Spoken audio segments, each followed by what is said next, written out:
আসসালামু আলাইকুম রহমতুল্লাহ বরকাত। আমাদের ধারাবাহিক আলোচনা সহিহুল বুখারীর আম্বিয়া রসুলগণের সম্পর্কে হাদিস, আম্বিয়া রসুলগণ সম্পর্কীয় হাদিস পর্ব নম্বর 4, ইমাম বুখারী রাহিমাহুল্লাহর অধ্যায় নম্বর 5।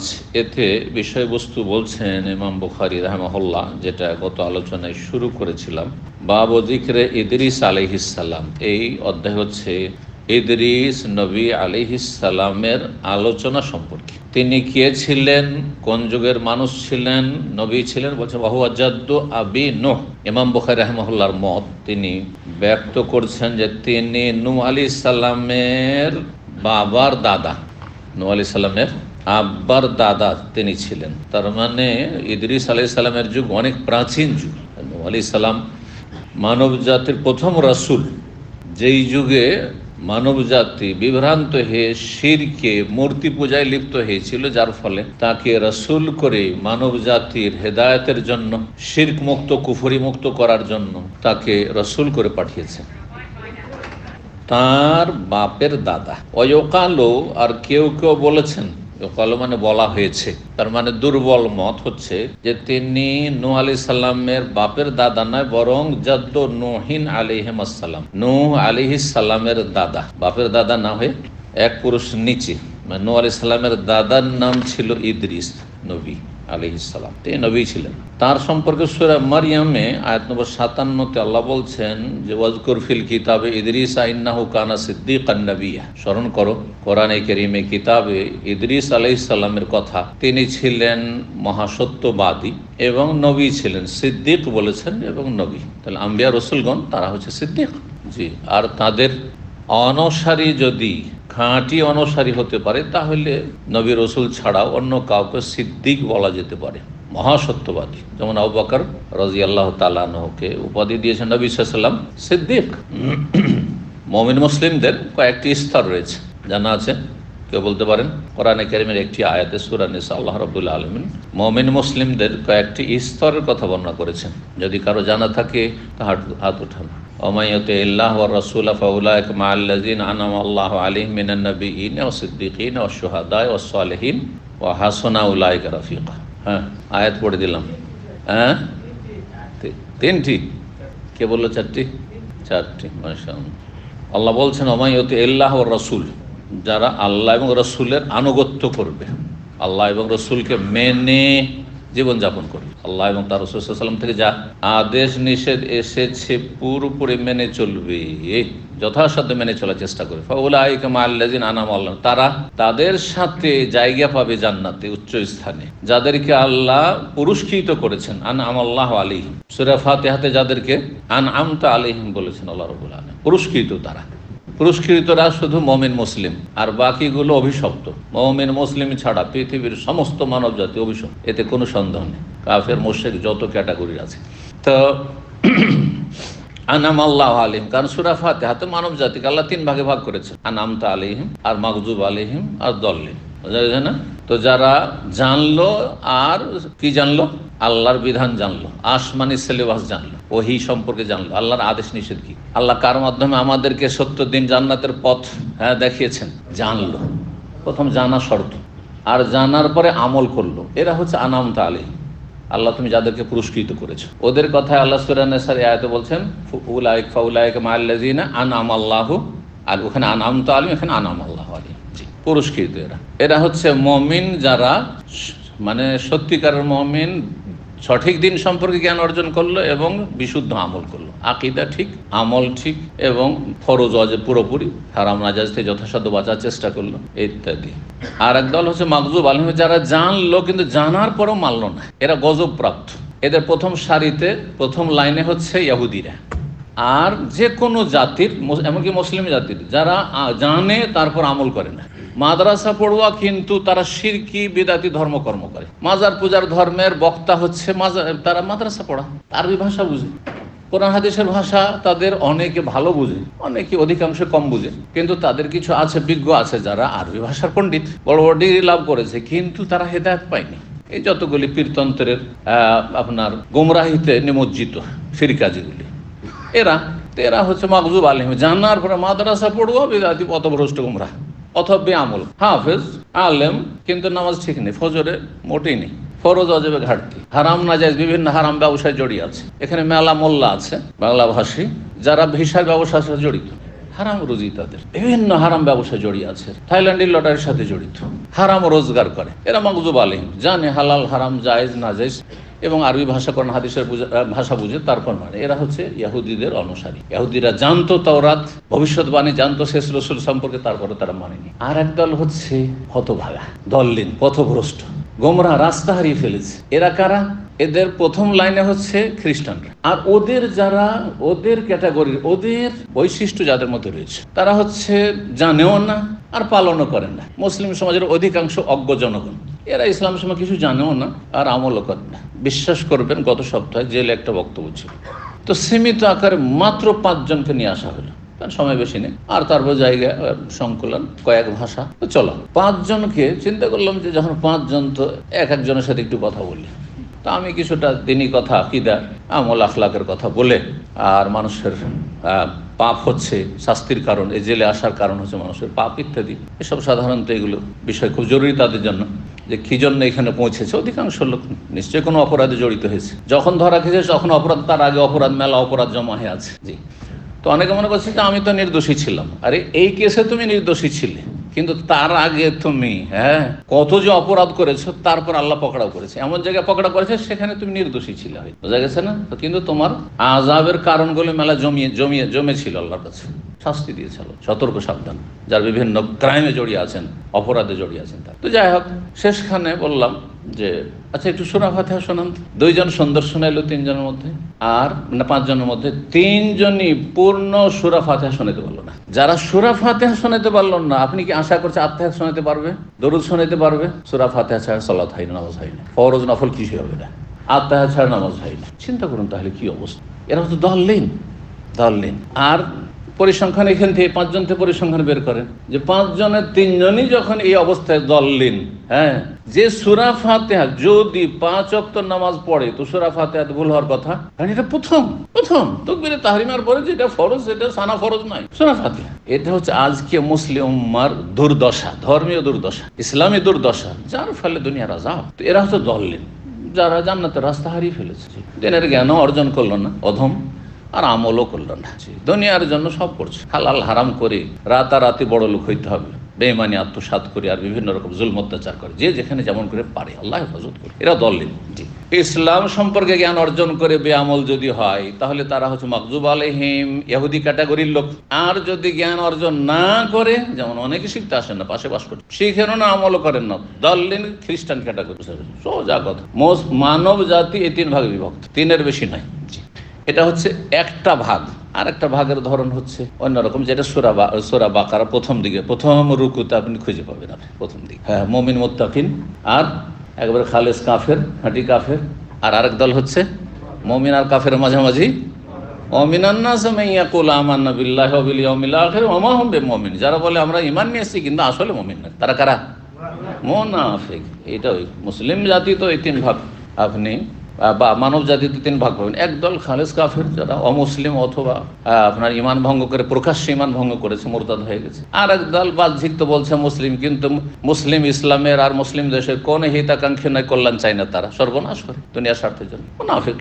আর আরেক দল হচ্ছে মুমিনিন। আল্লাহ হেফাজত করুন, আল্লাহ আমাদেরকে মুমিন হওয়ার তৌফিক দান করুন, পুরস্কৃত হওয়ার তৌফিক দান করুন। তাহলে প্রথম ভাগটা মনে রাখবেন, পুরস্কৃত, গজবপ্রাপ্ত, আর পথভ্রষ্ট। সূরা ফাতিহাতে আল্লাহ ভাগ করে দিয়েছেন শুরুতে, সূরা ফাতিহার ভাগ আর সূরা বাকার ভাগ বলে দিলাম। গুরুত্বপূর্ণ এই বিষয়গুলি, কারণ আল্লাহ আসমানি সিলেবাস মানব জাতিকে শোনাবার আগে আল্লাহ মানব জাতিকে ভাগ করে দিয়েছে। প্রথম খানটা পড়লেই আপনি জেনে নেবেন যে মানুষ কত ভাগে বিভক্ত।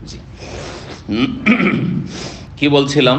আল্লাহ রাব্বুল আলামিন ইদ্রিস আলাইহিস সালামকে সিদ্দিক বলেছেন, সেই জন্য এতদূর চলে গেলাম। তো আচ্ছা, আর ওই আয়াতে, সূরা নিসার আয়াতে, মুমিন মুসলিম, সবাই মুমিন মুসলিম, সবাই জান্নাতি। এরা আবার সবাই জান্নাতি, মানে সমস্ত মানুষের ভাগ এখানে নেই। জান্নাতীদের ভাগ, জান্নাতীদের কয় ভাগ করেছেন আল্লাহ? আবার 1 ভাগকে আবার 4 ভাগ তাহলে আল্লাহ করলেন। মুমিনিনদেরকে কয় ভাগ করলেন? যারা পুরস্কৃত যারা, তারাই মুমিনিন। সিদ্দিক মিনান নবীন, প্রথম লাইনে হচ্ছে নবী রাসূলগণ, যাদের কাছে ওহী এসেছে। জি। আর সিদ্দিকিন, যারা মহাসত্যবাদী, চরম সত্যবাদী, সাহাবায়ে কেরাম অধিকাংশ ধরেন, অথবা সাহাবায়ে কেরামদের বড় একটা দল, আর তারপরে যুগে যুগে বড় বড় যারা সত্যি পাকা ইমানের আলেম, ওলামা, জ্ঞানী এবং আমলকারী, মুত্তাকিন, তারা সিদ্দিকিন। আল্লাহ জানেন, আমরা সার্টিফিকেট দেওয়ার অধিকার রাখি, যেমন শহীদ সার্টিফিকেট দেওয়ার অধিকার রাখি না, তেমন সিদ্দিক, আমিন, আপনি এখানে কেউ আছে কিনা ওই নেই এই কথা বলার অধিকার নেই, আর আছে এই কথা বলার অধিকার নেই, কারণ আমরা গায়েব জানি না, আল্লাহ জানেন। সার্টিফিকেট যার হাতে তিনি দেবেন। জি, তো সিদ্দিকিন 2 নম্বরে। 3 নম্বরে সোহাদা।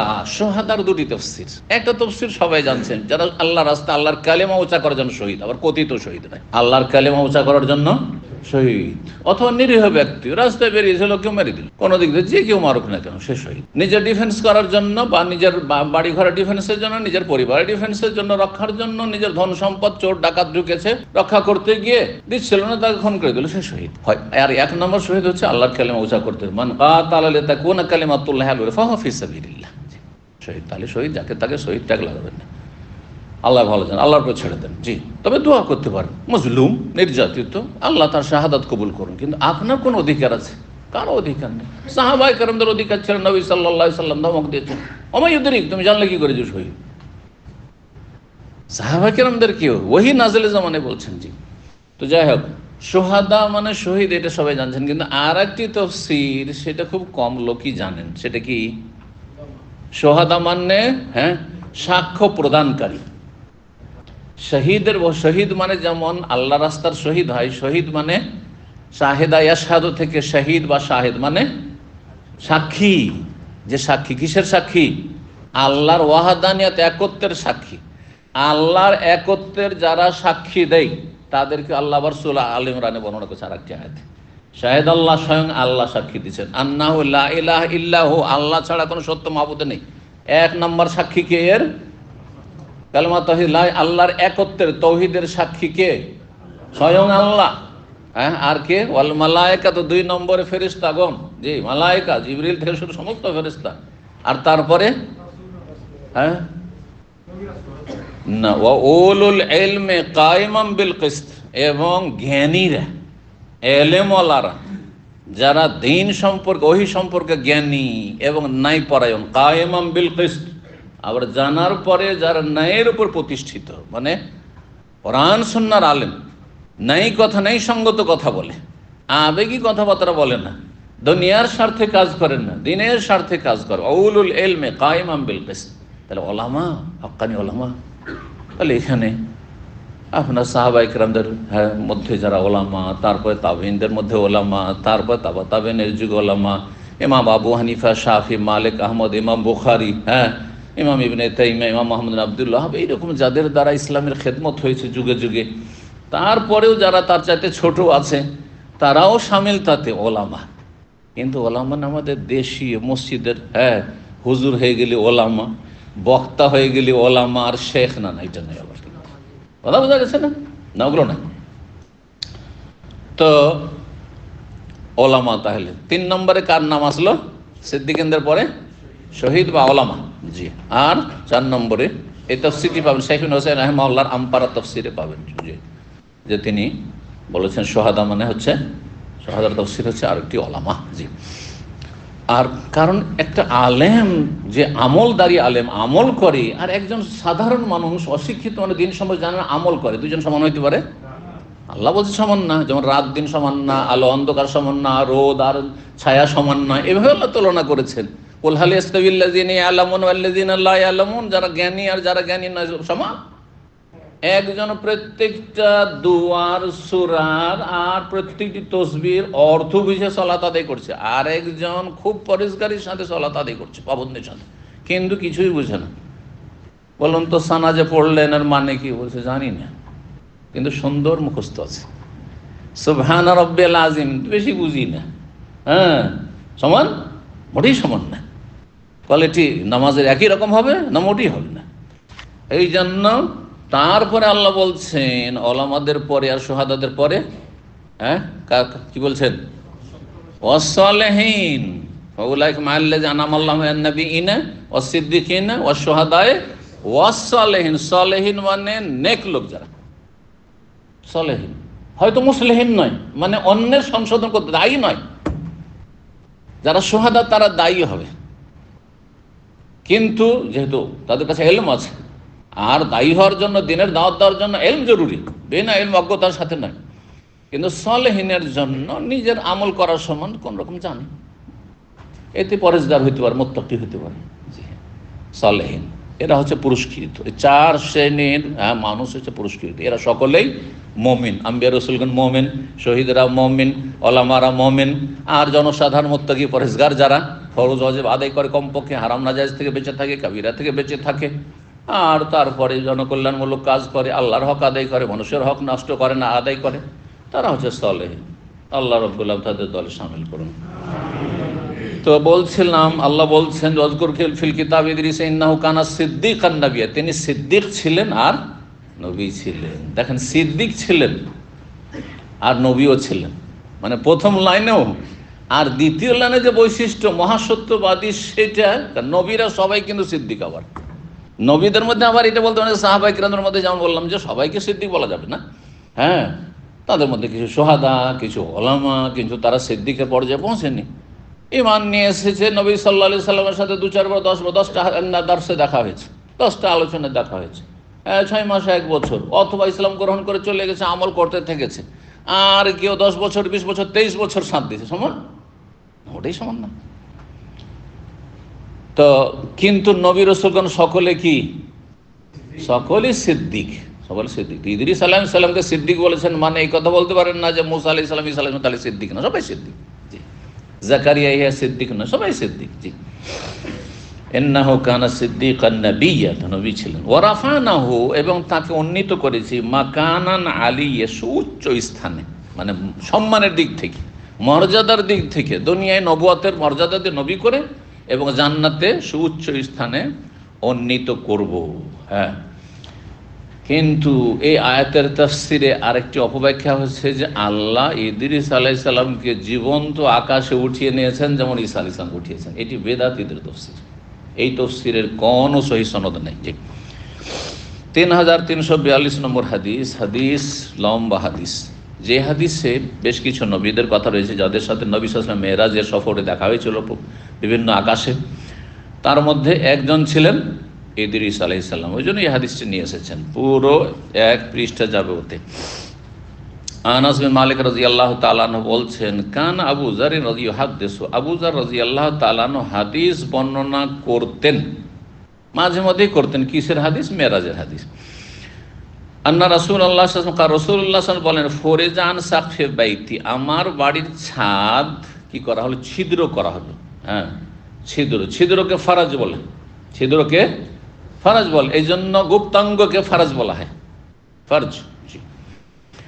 ওয়ানাবে মক্কা, তখন আমি মক্কায় ছিলাম। তাহলে মেরাজ কোথায় হয়েছে? মক্কায় না মদিনায়? মক্কি জীবনে হয়েছে।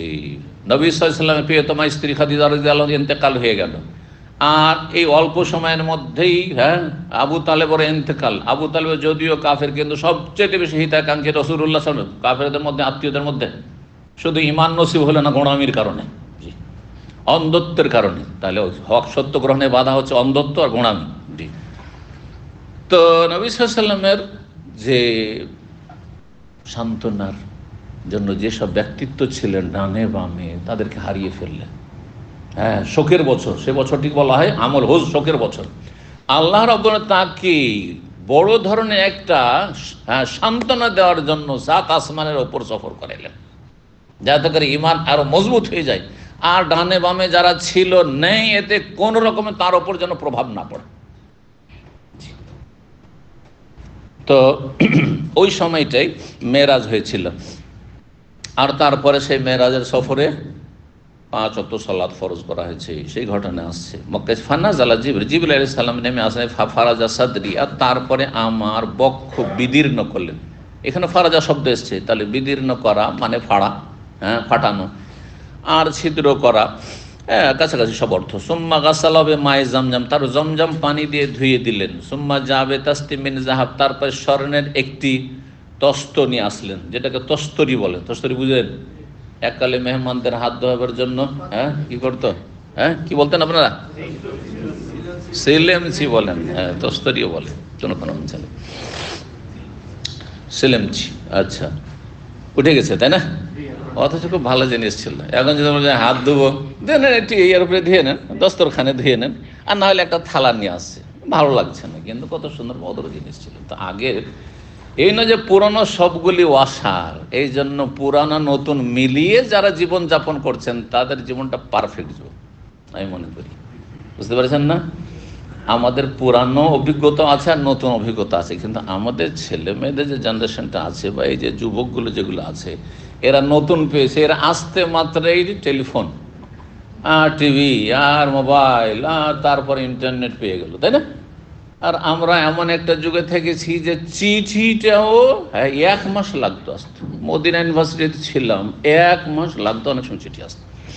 আর কখনো রাস্তাতে মরেই গেল চিঠি, মরেই গেল, এলো না 2 মাস। হ্যাঁ, 2 মাস ধরে খবর নেই। কেউ অসুস্থ ছিল, তারপরে মরলো না বাঁচল, ও ভালো হয়ে গেছে, তারপর আমার কাছে কষ্টের খবর পৌঁছে যে অসুস্থ ছিল, অপারেশন হয়েছে। সুবহানাল্লাহ, এই ছিল অবস্থা। আল্লাহ শুকরিয়া আদায় করুন, আল্লাহর নিয়ামতকে ভালো কাজ ব্যবহার করুন। তো তারপরে বেতাস্তিমিন জাহাব মুমতালিন হিকমাতান ওয়া ঈমানান, যাতে ভরপুর ছিল হিকমত এবং ঈমানে, প্রজ্ঞা এবং ঈমানে। ফাআফরাগাহা ফিস সাদরি, তারপরে সেটা ঢেলে দিলেন জিবরাইল আলাইহিস সালাম আমার সিনাই ভিতরে ধোয়ার পর। সুম্মা আতবাকাহু, তারপরে আমার বক্ষটাকে কি করে দিলেন? সেলাই করে বন্ধ করে দিলেন। অপারেশন থিয়েটারে সুবহানাল্লাহ, ফেরেশতারা অপারেশন করছে রাসূলুল্লাহ সাল্লাল্লাহু আলাইহি সাল্লামের। জি। সুম্মা আখাযা বিয়াদি, তারপর আমার হাত ধরে নিয়ে চললেন। ফারাজা বিয়ালাস সামা, আকাশে নিয়ে চলে গেলেন। খুব সংক্ষেপ করে দেওয়া হলো, তাই না? আকাশে নিয়ে গেলেন না বাইতুল মুকাদ্দাসে নিয়ে গেলেন? তাহলে এখানে জমিনি সফরের কথা বলা হয়। মেরাজের সফরের দুটো ভাগ, একটা ভাগ হচ্ছে জমিনি সফর আর একটা হচ্ছে আসমানি সফর। জমিনি সফরকে ইসরা বলা হয় আরবি ভাষায়, নৈশ ভ্রমণ, যদিও দুটোই রাতের ভ্রমণ ছিল, নৈশ ভ্রমণ ছিল। আর ওপর দিকে যাওয়া আরাজা, আর যে মেরাজ মানে সিঁড়ি চড়া, তো সিঁড়ি চড়ার জন্য ওপর হতে হয়, তাই না? এই জন্য মেরাজ মানে বাইতুল মুকাদ্দাস থেকে যে 7 আসমান পর্যন্ত গেছে রাসূল, ওইটা হচ্ছে মেরাজ। আর এইটুকু মক্কা থেকে মদিনা মক্কা থেকে গেলেন বাইতুল মুকাদ্দাস উত্তর দিকে, মদিনার দিকে, এই যে গেলেন নবী সাল্লাল্লাহু আলাইহি ওয়াসাল্লাম, এটা হচ্ছে ইসরা। আর আমরা সংক্ষেপে, আরবরা কিন্তু এই পার্থক্যটা বুঝে। হ্যাঁ, জমিনি সফরকে ইসরা বলা হয় আর আসমানি সফরকে মেরাজ বলা হয়, কিন্তু আমাদের দেশের মানুষ ইসরা বুঝে। কোরআনে ইসরার কথা রয়েছে, মেরাজের কথা ইশারা ইঙ্গিত আছে, স্পষ্ট ভাষায় ইসরা রয়েছে। সুবহানাল্লাযী আসরা বিআবদিহি, পাক পবিত্র সেই সত্তা যিনি তার বান্দাকে রাতারাতি ভ্রমণ করিয়েছেন বা নৈশ ভ্রমণ করিয়েছেন। লাইলান মানে রাতারাতি, আসরা মানে নৈশ ভ্রমণ, কিন্তু তারপরে লাইলান তাগিদের জন্য। কোথা থেকে? মিনাল মসজিদুল হারাম, মসজিদ হারাম থেকে, আল মসজিদুল আকসা। মসজিদ হারাম বলতে তাহলে এখানে নবী সাল্লাল্লাহু আলাইহি ওয়াসাল্লামের বাড়ি বা উম্মে হানি চাচাতো বোনের বাড়ি, তো সেটাকে মসজিদে হারাম বলা হয়েছে। এই জন্য সঠিক মত হচ্ছে যে হারামের এলাকায় যেই কোনো জায়গায় সালাত আদায় করলে মসজিদে হারামের 1 লক্ষের সওয়াব পাবে, এটা একটা দলিল। কারণ আল্লাহ বলছে মসজিদে হারাম থেকে নিয়ে গেছি তাকে, তো মসজিদে হারামে তো তিনি সেই রাতে ছিলেন না, ছিলেন মসজিদ হারামের পাশে, তাই না, বাইরে। এই জন্য হুদুদে হারামের ভিতরে কেউ যদি নামাজ পড়েন হোটেলে অথবা নিজের বাসাতে, যাদের বাসা মক্কায় যারা বসবাস করেন স্থায়ী অস্থায়ী, তারা ইনশাল্লাহ 1 লক্ষ নামাজের সওয়াব পাবেন যে কোনো মসজিদে, কিন্তু হারামের এলাকায় হইতে হবে। আবার মসজিদ তানিয়ার বাইরে ওইদিকে হইলে হবে না। যে মহল্লাগুলি হুদুদে হারামের বাইরে, মক্কা তো অনেক এখন ছড়িয়ে গেছে, সেগুলো নাই। তো যাই হোক, আমাকে নিয়ে গেলেন মেরাজ। হ্যাঁ, বলছিলাম যে ইসরার কথা কোরআনে কারিমে সূরা ইসরা বা সূরা বনী ইসরাঈল রয়েছে। পক্ষান্তরে মেরাজ আকাশে নিয়ে যাওয়ার কথা ইশারা ইঙ্গিতে একবার স্পষ্ট মেরাজ শব্দটি নেই কোরআনে কারিমে। আছে সহিহ হাদিস দ্বারা প্রমাণিত, কিন্তু অস্বীকার করার কোনো সুযোগ নেই। যারা অস্বীকার করে তারা বিভ্রান্ত, এতে কোনো সন্দেহ নেই। যারা বলবে রুহানি মেরাজ, শুধু রূহ গেছে, আত্মা গিয়েছে, নবী সাল্লাল্লাহু আলাইহি ওয়াসাল্লাম সশরীরে মেরাজ হয়নি, এটা গুমরাহি।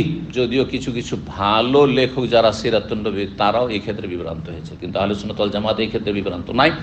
তাদের মত হচ্ছে যে সশরীরে আত্মিক এবং শারীরিক 2 দিক থেকে মেরাজ হয়েছে। আর নবী সাল্লাল্লাহু আলাইহি ওয়াসাল্লাম স্বপ্ন যোগে অথবা রুহানি বহুবার জান্নাতের সফর করেছে, জাহান্নামের সফর করেছে, ভ্রমণ করেছেন।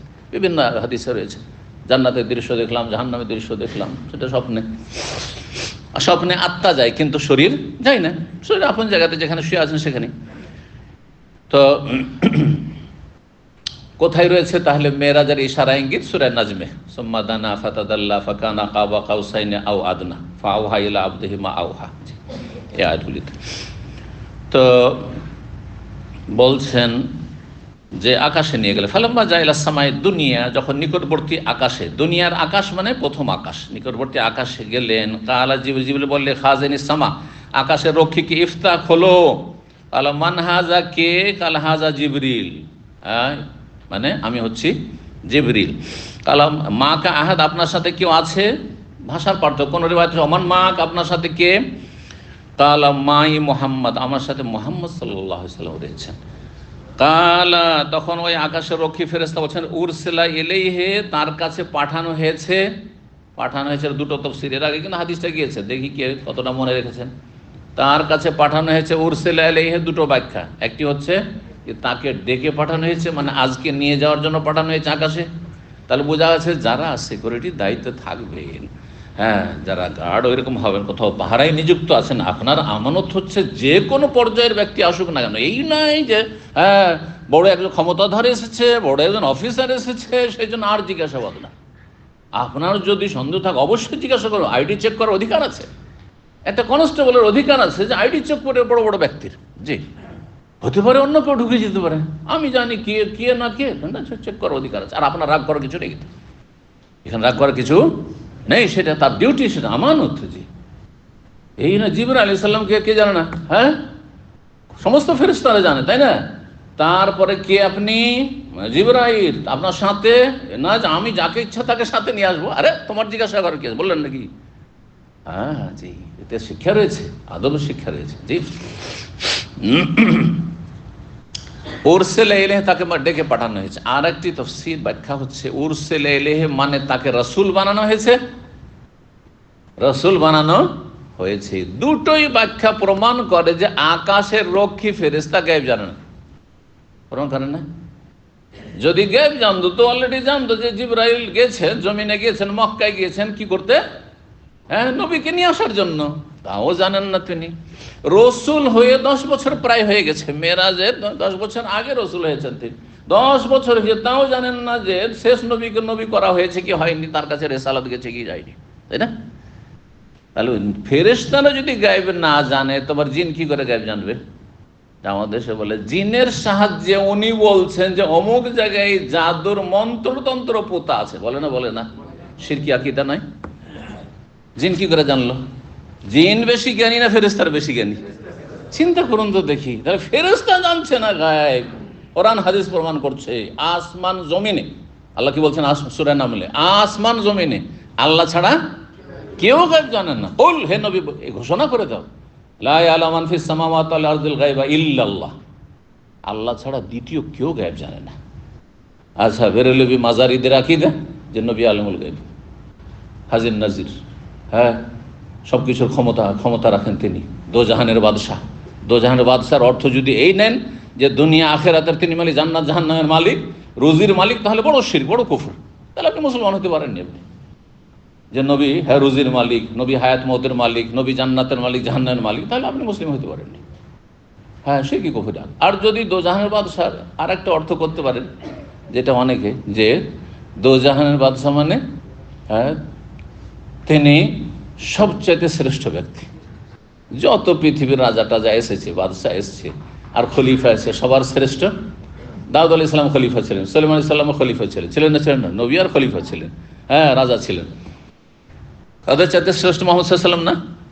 তারপর এখানে যেমন তিনি সবচাইতে শ্রেষ্ঠ, হ্যাঁ, আর তিনি শাসকও ছিলেন, হ্যাঁ, নবী সাল্লাল্লাহু আলাইহি ওয়াসাল্লাম, নাহলে তার খলিফা আবু বকর কি করে খলিফা হইলেন, তাই না? হ্যাঁ, মদিনা আসার পরে। আর তারপরে আখেরাতে হাসরের মাঠে, সেখানে নবী সাল্লাল্লাহু আলাইহি ওয়াসাল্লাম একমাত্র সুপারিশ করবেন, আল্লাহর সাথে কথা বলবেন, কোনো ব্যক্তি কথা বলতে পারবে, সব নাফসি নাফসি করবে। তাহলে এই অর্থে যদি বাদশাহ বলেন, তাহলে দোজাহানের বাদশাহ বলা যেতে পারে। কারণ এই দোজাহানের বাদশাহ নিয়ে আবার টানা পড়া আছে আমাদের দেশে। কেউ বলছেন না এটা শিরক হয়ে যাবে, আর কেউ বলছে এটা জায়েজ। তো আপনাকে তাহলে ব্যাখ্যা করি তো কি সেন্সে বলছেন আপনি। হ্যাঁ, এক সেন্সে শিরক কুফর। হ্যাঁ, তো জাহানের বাদশা একমাত্র আল্লাহ রাব্বুল আলামিন, দুনিয়া আখিরাতে সবকিছুর মালিক। আর আরেক সেন্সে দুনিয়ার মেলা রাজা বাদশাহ আছে, সমস্ত রাজা বাদশার চাইতে শ্রেষ্ঠ বাদশাহ হ্যাঁ মুহাম্মদ সাল্লাল্লাহু আলাইহি সাল্লাম, শ্রেষ্ঠ খলিফা তিনি। আর আখিরাতে হাসরের মাঠে হ্যাঁ কোনো মালিক থাকবে না আল্লাহ ছাড়া। আর যদি কিছু মালিকানা আল্লাহ প্রদত্ত থাকে তা যে সুপারিশ করতে পারবেন। আর জাহান্নামী যারা হয়ে গেছে কিন্তু ইমানের অবস্থায় মুসলিম অবস্থায় দুনিয়া থেকে গেছে, তাদেরকে সুপারিশ করে জাহান্নাম থেকে উঠিয়ে নিয়ে যেতে পারবেন। এই সব অর্থে বলা যেতে পারে। বোঝা গেছে না? এই বিষয়গুলি অত্যন্ত জরুরি, কারণ আমাদের দেশের ওয়াজে ছোটকাল থেকে শুনে আসছি হ্যাঁ দো জাহানের বাদশাহ হ্যাঁ, আর কত উপাধি দিয়ে মোহাম্মদ সাল্লাল্লাহু আলাইহি ওয়াসাল্লাম হ্যাঁ হুজুর সাল্লাল্লাহু আলাইহি ওয়াসাল্লাম, অনেক কিছু কিছু শব্দ আমাদের দেশে আছে। সুতরাং এগুলোর ব্যাখ্যা জানতে হবে আপনাকে যে এগুলি আসলে জায়েজ কিনা। তো বেঁচে থাকা ভালো, কারণ মানুষ যেন ভুল না বুঝে। আর দো জাহানের বাদশাহ যখন বলবেন তখন সাধারণ মানুষ কি বুঝবে যে তিনি সব কিছুর মালিক। বাদশাহ কাকে বলে? দেশে সব কিছুর মালিক তিনি, হ্যাঁ যা ইচ্ছা তাই করছেন। হ্যাঁ, তো আল্লাহ হেফাজত করুন। বলছেন আকাশে নিয়ে গেলেন, তারপরে জিজ্ঞাসা হইল, তাই না? কালার নাম, হ্যাঁ হ্যাঁ তাকে ডেকে পাঠানো হয়েছে বা রসুল বানানো হয়েছে। ফাফতা খোলো ফালাম্মা আলাউনাস সামা, যখন আকাশে উঠলাম সংক্ষেপ, ইজা রাজুলুন আইয়ামিনি আসওয়াদা ওয়া ইয়াসারি আসওয়াদা, দেখছি যে একজন জনৈক মানুষ বসে আছেন, আর তার ডানে কিছু ব্যক্তি আর বামে কিছু ব্যক্তি। একজন মানুষ বসে আছেন, বড় মানুষ কেউ একজন সম্ভ্রান্ত ব্যক্তি, আর ডান দিকে অনেক লোককে দেখছি। আসওয়াদা সাওয়াদের সাওয়াদ মানে ব্যক্তি শখস, আর বাম দিকে কিছু ব্যক্তিদেরকে দেখছি বসে ডানে বামে। ফাইজা নাজারা কেবলে, ওই ব্যক্তি যে মাঝখানে বসে আছেন তিনি যখন ডান দিকে দেখছেন দাহেকা, তখন হেসে দিচ্ছেন, খুশিতে হাসতে লাগছেন। আর ওয়ান শেমালেহি বলছেন যে বাম দিকে যখন দেখছেন, ওয়াইজা নাজারা কেবলা শেমালি, বাম দিকে যখন দেখছেন বাঁকা, তখন কাঁদতে শুরু করছে। এই আজব দৃশ্য, একই সাথে এদিকে দেখতে হাসছেন, এদিকে দেখলে কাঁদছেন। তো রাসূলুল্লাহ সাল্লাল্লাহু আলাইহি ওয়াসাল্লাম অবাক হচ্ছেন। ফাকালা মারহাবান বিন নবী সাল্লাল্লাহু আলাইহি ওয়াসাল্লাম, ওই ব্যক্তি যে বসে আছেন আর ডানে বামে বেশ কিছু লোকেরা বসে আছে, তিনি মারহাবা বললেন নবী সাল্লাল্লাহু আলাইহি ওয়াসাল্লাম, মারহাবা স্বাগতম নেক নবী এবং নেক সন্তানকে। নেক নবী নেক সন্তানকে মুহাম্মদ সাল্লাল্লাহু আলাইহি ওয়াসাল্লাম। তাহলে উনি কে ছিলেন? বলছেন দেখেন, কুল তো মান হাজা ইয়া জিবরিল, ইনি কে? বলছে হাজা আদম, ইনি হচ্ছেন আদম আলাইহিস সালাম। ওয়া হাযিল আসওদা ইয়ামিনি ওয়া আন শিমালি নাসামা বানিহি, আর এই যে ডান দিকে বেশ কিছু লোকেরা বসে আছে ব্যক্তি, আর বাম দিকে কিছু ব্যক্তি, এগুলি তার আগামী প্রজন্ম। হ্যাঁ, তার সন্তান সন্ততি কিয়ামত পর্যন্ত। ডান দিকে জান্নাতীরা বসে আছে, আর বাম দিকে তার সন্তান জাহান্নামীরা। তো জান্নাতি ছেলে মেয়েদেরকে দেখলে হেসে দিচ্ছেন খুশিতে আদম আলাইহিস সালাম, আর জাহান্নামী ছেলে মেয়েদেরকে দেখলে তখন কাঁদতে লাগছেন কষ্ট, যে এগুলি আমার আমার রক্ত থেকে, আমার শরীর থেকে, আমার অংশ, এরা আমার আওলাদ, আর এরা জাহান্নামে চলবে। সত্যি মাঝে মাঝে চিন্তা করি, যখন পাপীদেরকে দেখি, বেহায়া বেপরদাদেরকে দেখি, আর যারা বিভিন্ন পাপে জড়িয়ে আছে, পাপের দৃশ্যগুলো আর পাপীর দৃশ্যগুলো দেখি, তখন খুব আফসোস লাগে যে ইস, আদম আলাইহিস সালামের ছেলে মেয়ে সবাই তো আদম আলাইহিস সালাম ছিল, আমিও সেই আদমের সন্তান, আর এরাও আদমের সন্তান। কি অবস্থা, কত পার্থক্য, কত পার্থক্য। একজন ফেরেশতা চরিত্রের, একজন হচ্ছে একবারে হিংস্র পশু চরিত্রের। সুবহানাল্লাহ। তো আহলুল ইয়ামিন মিনহুম আহলুল জান্নাত, ডান দিকে যারা বসে আছে তারা হচ্ছে জান্নাতি, ওয়াল আসওয়াদ আল্লাতী আন শিমালিহি, আর যে সব লোকগুলি বাম দিকে আছে আদম আলাইহিস সালাম, আহলুন নার, এরা হচ্ছে জাহান্নামী। ফাইজা নাজারা কেবলা ইয়ামিনি, ডান দিকে যখন তাকাচ্ছেন হাসতে লাগছেন জান্নাতীদেরকে দেখে। ওয়াইজা নাজারা কেবলা শিমালিহি, যখন বাম দিকে দেখছেন তো কাঁদতে শুরু করছেন। সুম্মা আরাজা বিজিবরিল জিবরিল আলাইহিস সালাম আমাকে নিয়ে আবার ওপরে চললেন, উঠতে লাগলেন। তারপর হাত্তা আতাসামা সানিয়া, দ্বিতীয় আকাশ আসলেন। ফাকাল আলী খাজেনাহা, সেখানকার রক্ষীকে বল ইফতাহ হলো। ফাকাল খাজেনা, সেই রক্ষী বলল মিসলাম মা কাল আউয়াল, প্রথম ব্যক্তির মতো। প্রথম আকাশে যেমন রক্ষী বলেছিল, কে আছেন আপনার সাথে, কে আছে, ডেকে পাঠানো হয়েছে, তিনি কি রসুল হয়ে গেছেন, ইত্যাদি একই প্রশ্নগুলি। আর তিনি ওইভাবে জবাব দিলেন। এখানে একটি কথা বলেছিলাম, মনে আছে? যদি আপনি আপনার নিজের বাড়িতেও ঢুকেন আর আপনার স্ত্রী, আপনার ছেলে মেয়ে যদি জিজ্ঞাসা করে কি আছেন, হ্যাঁ, কি বলবেন? তোর বাপ আছি না, ছেলে মেয়েদেরকে। আর অনেকে তো রাগে, আরে স্ত্রী তুই চিনতে পারিস না, হ্যাঁ নউজুবিল্লাহ, এই ভাষাটা যেটা বললাম একটু আগে, ওইটা স্ত্রীকে বলে তোর বাপ, হ্যাঁ খুলতে পারিস না।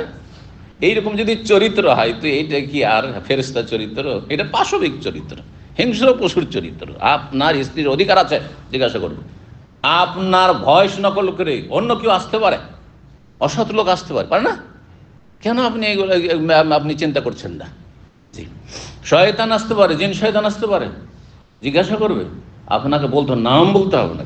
জি, তো বলছেন ফাকাল খাজনা মিসা মা কাল আউয়াল ফাফাতাহা, খুললেন। আনাস বলছে ফাজাকা আন্নাহু ওয়াজাদা ফিস সামাওয়াতি, আকাশগুলিতে ইদ্রিস আলাইহিস সালামকে পেলেন, মূসা আলাইহিস সালামকে পেলেন, ঈসা আলাইহিস সালামকে পেলেন, ইব্রাহিমকে পেলেন।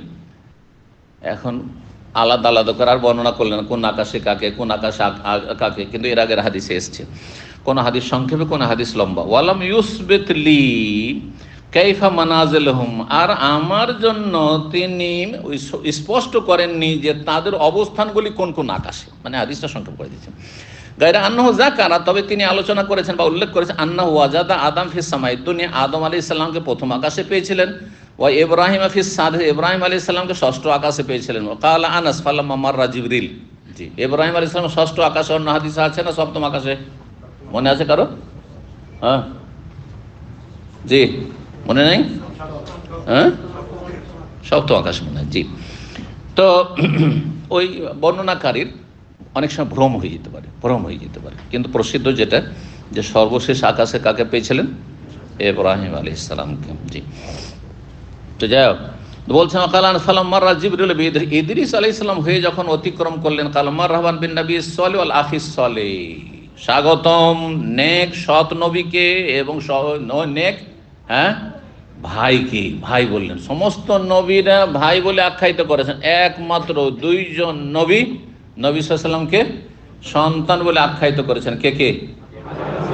আদম আলাইহিস সালাম এবং ইব্রাহিম আলাইহিস সালাম। ইব্রাহিম আলাইহিস সালামের বংশোদ্ভূত, হ্যাঁ বংশের রক্তের দিক থেকে ইব্রাহিম আলাইহিস সালামের, জি বংশে ইব্রাহিম আলাইহিস সালামের ছেলে ইসমাইল, আর ইসমাইলকে রেখে গেছিলেন তার মায়ের সাথে মক্কায়, আর ইসমাইল আলাইহিস সালামের বংশধরী হচ্ছেন এ কুরাইশরা। জি, তো বলছেন ফাকুল তো মান হাজা, কে? কাল হাজা ইদ্রিস, ইনি হচ্ছেন ইদ্রিস। ফামসুমা মারা, তবে মুসা, মুসা আলাইহিস সালাম হয়ে অতিক্রম করল। ফাকার মারাবান বিন নবী সাল্লাল্লাহু আলাইহি ওয়াসাল্লাম। কুল তো মান হাজা, ইনি কে? কাল হাজা মুসা। সুম্মা মারা, তবে ঈসা, ঈসা আলাইহিস সালাম হয়ে অতিক্রম করল। মারহাবান বিন নবী সাল্লাল্লাহু আলাইহি ওয়াসাল্লাম।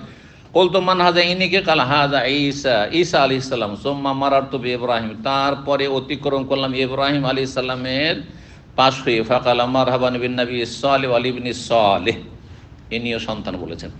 কুলতু মান হাযা, ইনি কে? কাল হাযা ইব্রাহিম, ইব্রাহিম আলাইহিস সালাম। কাল ওয়া আখবারনি ইবনু হাজমিন আন্না ইবনে আব্বাস ওয়া আবু হাইয়াত আল আনসারী কানা ইয়াকুলান, এই দুইজন ইবনে আব্বাস সাহাবী আর আবু হাইয়া আনসারী সাহাবী দুইজন বলতেন, হাদিস বর্ণনা করতে, কালা নবী সাল্লাল্লাহু আলাইহি ওয়াসাল্লাম বলেন সুম্মা উরিজাবি, তারপরে আমাকে আরো উপরে নিয়ে যাওয়া হলো, সপ্তম আকাশে গিয়ে উপরে নিয়ে যাওয়া হচ্ছে। বলছেন যে আমাকে উপরে নিয়ে যাওয়া হলো, হাত্তা জাহারতু লি মুস্তাওয়া, আমি এমন একটা স্তরে চলে গেলাম। মুস্তাওয়া মানে লেভেল, ইংরেজিতে আজকাল যে মুস্তাওয়া, এমনকি লেখাপড়ার ক্ষেত্রেও মুস্তাওয়া লেভেল বলা হচ্ছে, জি, বা সেমিস্টারকে বলা হচ্ছে। তো এমন একটা আমি স্তরে চলে গেলাম যে আসমাও শরীফ আল আকলাম, কলমের আওয়াজ শব্দ শুনতে পাচ্ছি। শরীফ মানে যে কলম লিখে খর খর খর খর করে আওয়াজ করে কলম লিখলে। আজকালকার কলম খুব মানে চিকন কলম হয়ে গেছে সেই জন্য, কিন্তু আমরা কঞ্চির কলমে লিখেছি। আমরা এমন যুগে যে বলছি যে নতুন পুরাতন সবই পেয়েছি, কঞ্চির কলমে লিখেছি। বোঝা গেছে না? দেখেছেন কঞ্চির কলম? শুনেছেন শুধু, লিখেছেন? হ্যাঁ জি। তো মাদ্রাসায় লিখেছি, আর স্কুলেও তখন হইতো। আর একটা কালির বড়ি পেতাম, বড়িগুলোকে পানি দিয়ে গুলতাম, কারণ সস্তা, ওগুলো 5 পয়সায়, 5 পয়সাতে কয়েকটা পেয়ে দিত, 10 পয়সাতে, জি। তো যাই হোক, বলছেন যে কলমের আওয়াজ শুনতে পেলেন। কালা ইবনে হাজম আনাস বিন মালিক কালা নবী সাল্লাল্লাহু আলাইহি ওয়াসাল্লাম ফারাযাল্লাহু আলাইহি 50 তার 50 ওয়াক্ত সালাত ফরজ করলে, ফারাজাতু বিযালিকা, ফিরে আসলাম এই তা নিয়ে। মানে 50 ওয়াক্ত নিয়ে, হাত্তা আমুর রবে মুসা, তার মুসা আলাইহিস সালাম হয়ে অতিক্রম করছিলাম। ফাকাল আলী মুসা, মুসা আলাইহিস সালাম জিজ্ঞেস করলেন, মাল্লাযী ফরিজা আলা উম্মাতিকা, হে নবী আপনার উম্মতের উপর কি ফরজ করা হইল? কুলতু ফারাজা আলাইহিম 50 সালাতান, 50 ওয়াক্ত সালাত ফরজ করা হইল। 50 ওয়াক্ত যদি আজকে থেকে যেত তো আমাদের মধ্যে যে কেউ বাঁচত আল্লাহই জানে, তাই না? আল্লাহ মাফ করেন। তো বলছেন যে তাই বলছে, কালা ফারাজ রব্বাক, মুসা আলাইহিস তখন বলছেন যান আবেদন, রাজ মোরাজা মানে কি করা, যে ফলো আপ করা। আজকাল মোরাজা বলা হচ্ছে, হসপিটালে যাবেন তো মোরাজা মানে আপনি ফলো আপ করতে যাচ্ছেন, মোতাবে বা মোরাজা বলা হয়। তো বলছে ফারাজে রব্বাক, আপনি রবের কাছে গিয়ে কি করেন, আবেদন করেন। ফাইন্নুম মাতাকাল্লা তুতিকু, আপনার উম্মত পারবে না। ফারাজাত, আমি ফিরে আসলাম। ফারাজাত রব্বি, রবের কাছে আমি আবেদন করলাম। ফাওয়াদা সাতরাহা, তার অর্ধেকটা আল্লাহ ডিসকাউন্ট করে দিলেন। হাদিসে এখানে সংক্ষেপ করে দেওয়া হয়েছে, তাই না? অন্য হাদিস যেটা বিস্তারিত, তাতে 5 করে কম করা হয়েছে। কোন হাদিসে 10 সংক্ষেপ, ওটাও তো সংক্ষেপ করা হয়েছে। 5 করে কমাতে কমাতে 45 হলো, 40 হলো, 35 হলো, 30 হলো, এই করতে করতে ঘুরে যান, আসেন, আবার আসেন, এই করতে করতে 5-এ নেমে আসলো। তো বলছেন যে ফিরে আসলাম, অর্ধেক মাফ করে দাও। ফারাজাত ইলা মুসা ফাখবার, তো এসে বললাম, ফাকাল রাজে রব্বাক, রবের কাছে, ফাইন্না উম্মাতাকা লা তুতিকু যালিক, আপনার উম্মত পারবে না এই 25 ওয়াক্ত আদায়। ফারাজাত আবাব, রাজাত ফিরে গেলাম। ফারাজাত, রবের কাছে গিয়ে আবেদন করলাম। ফাকাল, শোনো, হিয়া খামসুন, শেষ 5 ওয়াক্ত আদায় করতে হবে। ওয়াহিয়া খামসুনা, আর সেটা মূলত নেকির দিক থেকে হয়ে যাবে 50-এর সমপরিমাণ।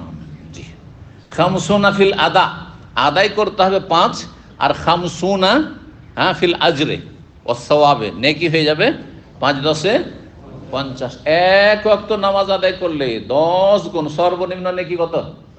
যে কোনো নেকির ক্ষেত্রে, ফরজ নামাজ হোক, সুন্নত নামাজ হোক, আপনার রোজা হোক, সাদাকা হোক, 1 টাকায় 1টা রিয়াল দান করলেন, কত নেকি পাবেন?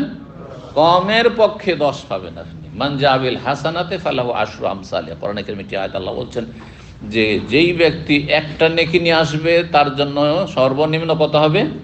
10 গুণ হবে। কিন্তু গুনাহ করলে 1টি গুনাহই লেখা হয়। আল্লাহর এটি বড় রহমতের দিক, যে রহমত আল্লাহর গজবের ওপর প্রাধান্য পেয়েছে। নেকি করলে 10 হয়ে গেল, আর গুনাহ করলে 1ই থাকলো, 2ও হয় না। জি, তো বলছেন লা ইউবাদদালুল কাউলু লাদাইয়া, আমার পক্ষ থেকে আর কথায় কোনো রকমের পরিবর্তন হবে না। 5 তো 5 যাও। ফারাজাত ইলা মুসা, মুসা আলাইহিস সালামের কাছে 5 ওয়াক্ত সালাত নিয়ে ফিরে আসলাম। আসছেন নিচের দিকে নেমে, ফাকালা রাজে রব্বাক, 5, যান ফিরে যান, আপনি রবের কাছে গিয়ে আবেদন করুন। ফাকুল, তো আমি বললাম, কাদ ইস্তাহিয়াইতু মির রব্বি, আমি আমার রব থেকে লজ্জা পেয়ে গেছি, আর পারবো না আমি। জি, সুম্মান তালাকা, তারপরে চলতে লাগলেন। হাত্তা আতাবি, আমাকে নিয়ে চললেন, আর আমাকে নিয়ে সিদরাতুল মুনতাহাই, আগে পরে করে, সিদরাতুল মুনতাহা তো ওপরে আছে। জি, সিদরাতুল মুনতাহা, ফাগাশিহা আলওয়ানুন, 6ষ্ঠ আকাশে সিদরাতুল মুনতাহার শেকড়। জি, 7ম আকাশে গাছপালা, ডালপালা ইত্যাদি। জি, ফাগাশিহা আলওয়ানুন, সেই সিদরাতুল, সিদরা মানে কি? বড়ই গাছ, কুল গাছ। আর মুনতাহা মানে শেষ সীমানার, একবারে ইন্তেহা থেকে শেষ সীমানার, মানে 7 আসমানের শেষ সীমানা পর্যন্ত পৌঁছে আছে সেই বিশাল বৃক্ষ। আল্লাহ রাব্বুল আলামিন সিদরাতুল মুনতাহা, ইনদা সিদরাতুল মুনতাহা, এটা সূরা নাজমে রয়েছে। জি, ইনদাহা জান্নাতুল মাওয়া, সেখানে জান্নাতুল মাওয়া রয়েছে। এখান থেকে বোঝা যায় জান্নাত ওপরে আছে আর জাহান্নাম নিচের দিকে আছে। বুঝা গেছে? বেশ কিছু দলিল প্রমাণ করে জাহান্নাম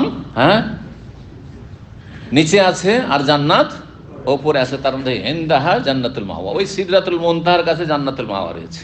জি, এই জন্য নেক লোকদের আত্মাগুলির জন্য দরজা খোলা হয়, আকাশে দরজা খোলা হয়, আহলান ওয়া সাহলানকে ওপর দিকে নিয়ে যাওয়া হয়। আর যারা পাপিষ্ঠ জাহান্নামী, তাদেরকে নিয়ে যাওয়ার জন্য রিকোয়েস্ট করতে থাকে। হ্যাঁ, মালাকুল মউত গিয়ে, বা মালাকুল মউতের যারা সেনাবাহিনী আছে, তার সাথে অসংখ্য সেনাবাহিনী আছে, এই না যে মালাকুল মউত একজনই শুধু। তো তারা করতে থাকে, কিন্তু বলছেন না, খোলা হয় না, দরজা খোলা হয় না। লা তুফাত্তাহু আবওয়াবুস সামা, কোরআনে বলেছে আকাশের দরজা খোলা হবে না। ওয়ালা ইয়াদখুলু, জান্নাতও যাবে না তারা। তখন সেখান থেকে রাগ করে আছাড় দেবে, যা পাতালে চলে যা জাহান্নামে, সিজ্জিন, ইন্নাল আবরার লাফি নাঈম ওয়া ইন্নাল ফুজ্জারা লাফি সিজ্জিন। সিজন তাহলে আল্লাহর জেল নিচে আছে, আর আল্লাহর নিয়ামতের জায়গায় জান্নাতও পড়ে আছে। জি, আল্লাহ আমাদের জান্নাতুল ফিরদৌস দান করেন। তো বলছেন যে এই গাছটাকে ঢেকে আছে এমন বিভিন্ন রকমের রং, এত আকর্ষণীয় রং, লা আদরি মাহি, আমি বুঝতেই পারছি না এই রংগুলি এত আকর্ষণ, এত সুন্দর, সেগুলো কি কিছুই বুঝতে পারছি না, শুধু দেখে আছি আমি আশ্চর্য হয়ে। সুম্মা উদখিলতুল জান্নাত, তারপর আমাকে জান্নাতে নিয়ে যাওয়া হলো। ফাইদা ফিহা, গিয়ে দেখলাম সেখানে জানাবেজুল লুলু, লুলু মানে মণিমুক্তা, হ্যাঁ সহজ ভাষায় মতি, মতি বুঝেন, হ্যাঁ মতি বলেন না, মণিমুক্তা।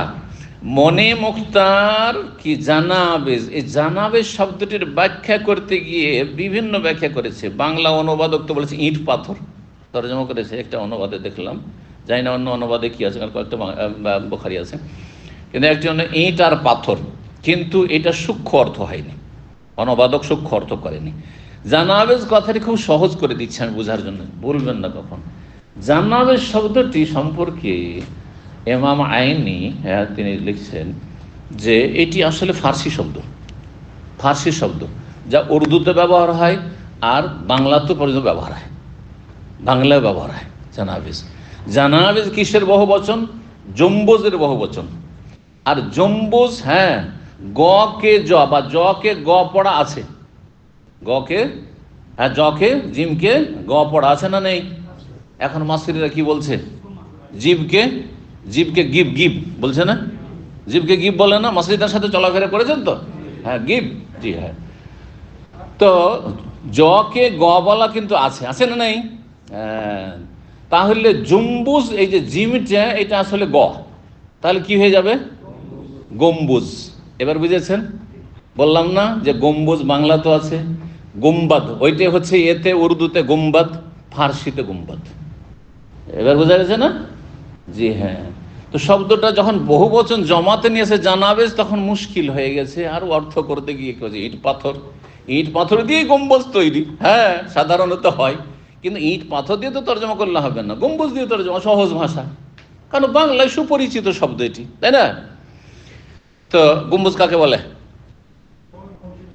গম, মসজিদের উপরে বুঝাইতে হবে। গম্বুজ ধরনটা কি?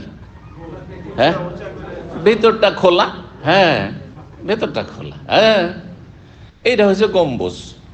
তো এই যে গম্বুজ, কিসের গম্বুজ ছিল সেগুলি? ফাইজা ফিহা, জান্নাতে গিয়ে দেখলাম জান্নাতের যে গম্বুজগুলি, জানাবেজ বহু বচন, তাহলে অনেক গম্বুজ, তাহলে গম্বুজগুলি হচ্ছে মণিমুক্তার গম্বুজ, মণিমুক্তার গম্বুজ। মসজিদ নববীর গম্বুজ দেখতে কত সুন্দর লাগছে, অথচ ইট পাথরের গম্বুজ বা কাঠের গম্বুজ, ধরেন কাঠের রং, দেখেছেন না? দেখেননি?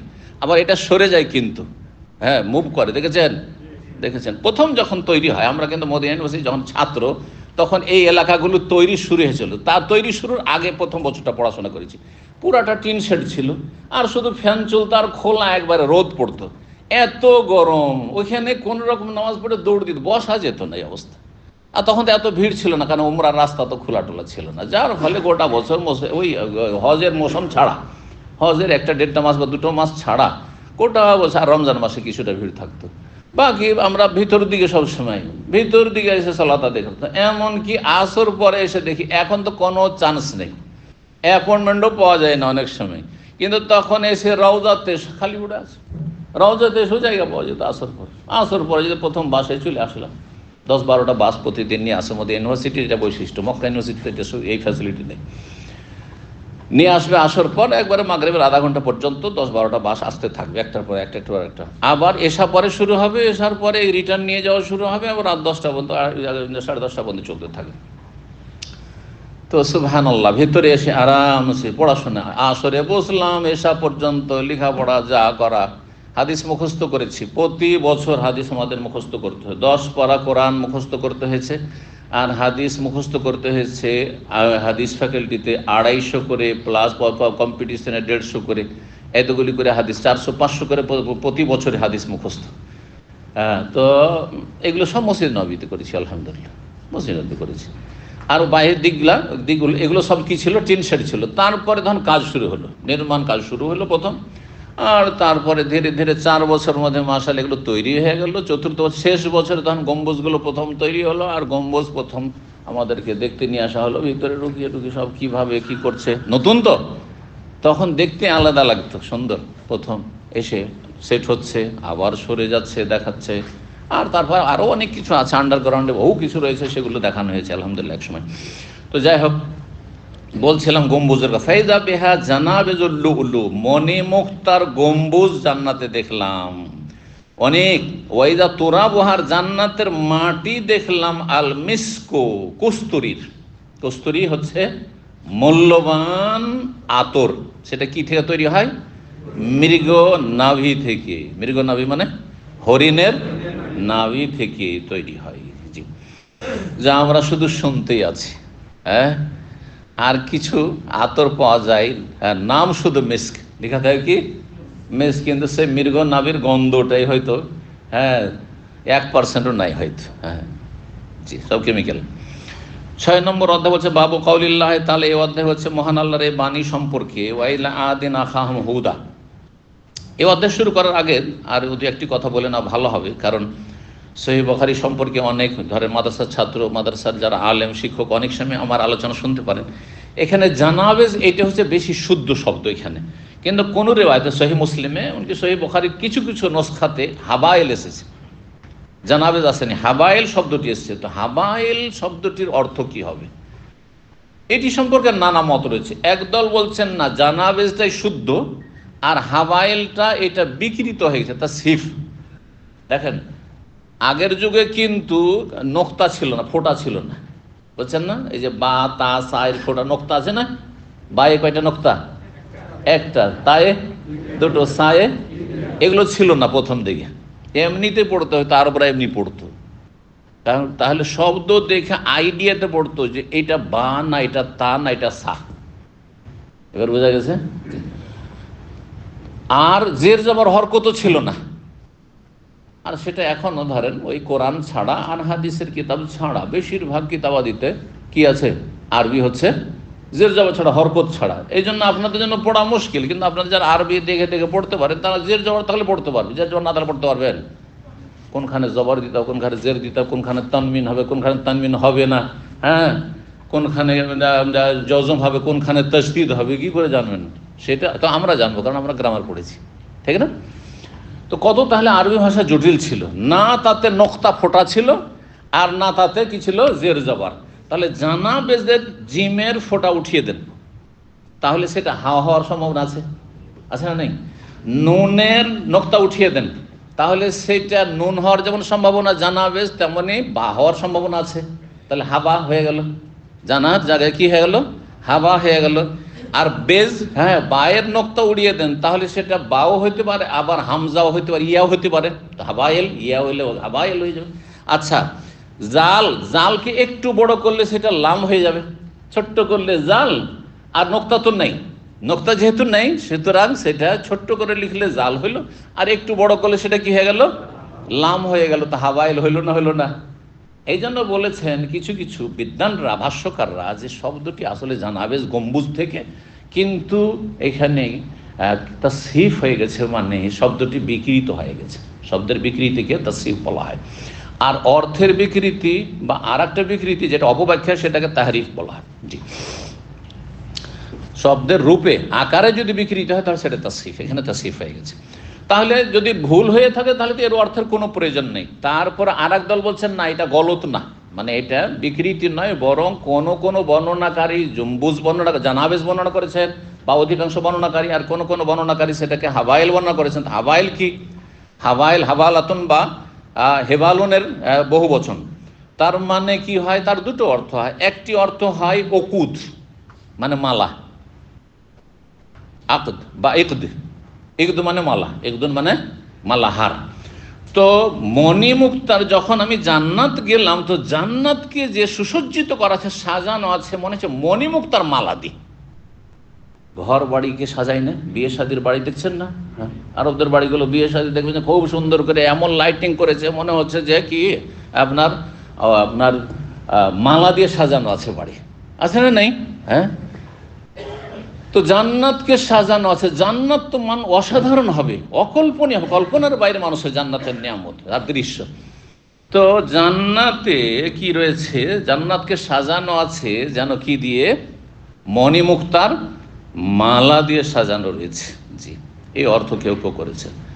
আর কেউ আর একটা অর্থ করেছেন, যারা বলেছেন সেটা বিকৃতিও নয়, মানে ভুলও নয়, আর সেটার মানে আপনার মালাও নয়। আর একটি অর্থ করেছেন, জান্নাতকে দেখলাম কেমন, আরবি ভাষায় আবার হাবালাতুন বলা হয় টিলাকে।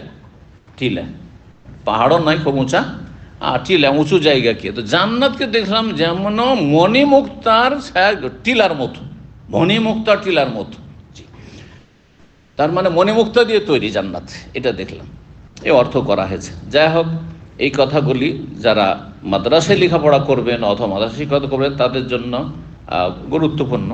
আর না হলে এই কথাগুলি জানার জন্য তাকে কয়েকটা ভাষ্য পড়তে হবে, আরবি ভাষ্য পড়তে হবে। জি, 6 নম্বর অধ্যায় বলছে বাবু কাউলিল্লাহ তাআলা। এই অধ্যায় হচ্ছে মহান আল্লাহর বাণী সম্পর্কে। ওয়াইলা আদিন আখা হুদান, আর আমি প্রেরণ করেছি আদ সম্প্রদায়ের উদ্দেশ্যে তাদের ভাই হুদ আলাইহিস সালামকে, তাদের ভাই। এইখান থেকে একদল ভুল বুঝে গেছে যে আদ সম্প্রদায় তারা কাফের হয়ে ধ্বংস হয়েছে, তাই না? হ্যাঁ, আর তাদের নবী কে ছিলেন? হুদ আলাইহিস সালাম। আর হুদ আলাইহিস সালামকে কাফেরদের ভাই বললেন, সুতরাং কাফেরদেরকে, অমুসলিমকে ভাই বলা যাবে। দেখলেন সংশয়টা? দলিল, কিন্তু দলিলটা কিন্তু খোঁড়া দলিল। দলিলটা হচ্ছে কি? খোঁড়া দলিল। কারণ কোরআনে আল্লাহ স্পষ্ট ভাষায় বলেছে ইন্নামাল মুমিনুনা ইখওয়া, মুমিন একমাত্র পরস্পর ভাই ভাই। হ্যাঁ, ফাইন তাবু ওয়া আকামুস সালাত ওয়া আতাউজ যাকাত ফাইখওয়ানুকুম ফিদ্দিন। সূরা তওবাতে আল্লাহ বলছেন তারা যদি তওবা করে ফিরে আসে শিরক কুফরি থেকে, নাস্তিকতা থেকে, আর মুরতাদ হওয়া থেকে, আর মুশরিক হওয়া থেকে, কুফরি থেকে ফিরে আসে, আর সালাত কায়েম করে, যাকাত দেয়, ইসলাম মোতাবেক চলে, তাহলে তোমাদের দ্বীনি ভাই, ফাইখওয়ানুকুম ফিদ্দিন, তাহলে তোমাদের দ্বীনি ভাই, ধর্মীয় ভাই। বোঝা গেল না? গেল না? তাহলে দ্বীনি ভাই হওয়ার জন্য ঈমান শর্ত, তাই না? তাহলে এইখানে যে আল্লাহ বলেছেন যে ওয়াইলা আদিন, আদ সম্প্রদায়ের উদ্দেশ্যে আমি, মানে ওয়া আরসালনা ইলা আদিন, আদ সম্প্রদায়ের উদ্দেশ্যে পাঠিয়েছিলাম নবী করে। কাকে? তাদের ভাই হুদকে। তাদের ভাই কেন বললেন আল্লাহ? তাহলে তখন একদল যারা এই জামাত ইখওয়ানি যারা না, এদের ব্যাখ্যা বলছি এটা। ওরা বলছেন না না, কাফের অমুসলিমকে ভাই বলা যাবে, অমুসলিমকে ভাই। এত চামচামি করে অমুসলিম ভাই বলেও তো ক্ষমতা আসতে দিল না। দিল? মজার কথা এটা কিন্তু, যে অমুসলিমকে ভাই ভাই ভাই ভাই করে এত স্লোগান দিলেন, আর এত কোরআন আয়াত হাদিসের অপব্যাখ্যা করলেন, তারপরও তারা কখনো আর গদিতে আসতে দিল না ইসলামী গণতন্ত্রের নামে। দিল? পাশ করলেও দিল না, পাশ করলেও দিল না। মিশরে দিল, মুরসিকে থাকতে দিল, পাশ তো করেছিল, তো পাশ করলেও থাকতে দেবে না। এটা হচ্ছে চিরসত্য। গণতান্ত্রিক পদ্ধতি কোনোদিন ইসলাম কায়েম হবে না। যদি হইতো আলজেরিয়াতে হইতো, আর হয়তো তাহলে মিশর হইতো, আর হয়তো তাহলে ওই তুরস্ক হইতো। বুঝতে পেরেছেন? তারপর যদি শিক্ষা না নেন তাহলে অধম। জি, অধম। যেই পথের পথিক ছিলেন রাসূলুল্লাহ সাল্লাল্লাহু আলাইহি ওয়াসাল্লাম, আম্বিয়া রাসূলগণ সাহাবায়ে, সেই পথের পথিক হন। হ্যাঁ, আর আপনি কাজ করে যান। যদি আল্লাহ দিয়ে দেন খেলাফত, আলহামদুলিল্লাহ। যদি নাও দেন, সেই পথের পথিক, নবীর পথের পথিক হন। নবীর তরিকা আছে, এই গুমরাহির পথে যাবেন না, এই কুফরি তন্ত্রের পথে যাবেন না। জি, তো এরা ব্যাখ্যা করে। কারণ আমার কিছু ইখওয়ানি আলেমদের সাথে একসঙ্গে দামামে পরিচয় ছিল, আরব ইখওয়ানি, সিরিয়ান। তো সে আমার সাথে একদিন এই বিষয় নিয়ে আমার সাথে তখন একটু তর্কে এসছে। বড় মসজিদের একজন ইমাম ছিলেন, নামটা বলছি না। তো উনি বলছেন যে না না, অমুসলিমরাও আমাদের ভাই, কিন্তু ভাই কিন্তু বলছেন আল ইখওয়া ফিল ইনসানিয়া, মানুষ হিসাবে ভাই। ওদের কাছে ব্যাখ্যা দেখেন যে অমুসলিমেরা মানুষ হিসাবে ভাই, কারণ তারা আদম সন্তান, আমরা আদম সন্তান। বুঝতে পারছেন যুক্তিটা ইখওয়ানি জামাতিদের? আর মুসলিমরা হচ্ছে আমাদের দ্বীনি ভাই, ধর্মীয় ভাই। এই দুই ভাইয়ের ভাগ করেছে তারা। আর দলিল, এই সংশয় হচ্ছে খোঁড়া দলিল, হচ্ছে যে ওয়াইলা আদিন আখাম হুদান, আদ সম্প্রদায়ের উদ্দেশ্যে তাদের ভাই হুদ আলাইহিস সালামকে পাঠিয়েছিলাম। যে হুদকে যে আল্লাহ নবীকে ভাই বলে দিলেন কাফেরদের, অথচ আদ সম্প্রদায়কে আল্লাহ ধ্বংস করেছেন। হ্যাঁ, 8 রাত 7 দিনের, 7 রাত আর 8 দিনের ঝঞ্ঝাবায়ু দিয়ে, ঘূর্ণিঝড় দিয়ে। তো এর উত্তর কি দেবেন? উত্তর না জানলে তো মহা মুশকিল। তার মধ্যে কথা তো ওদেরই ঠিক মনে হয়, তাই না?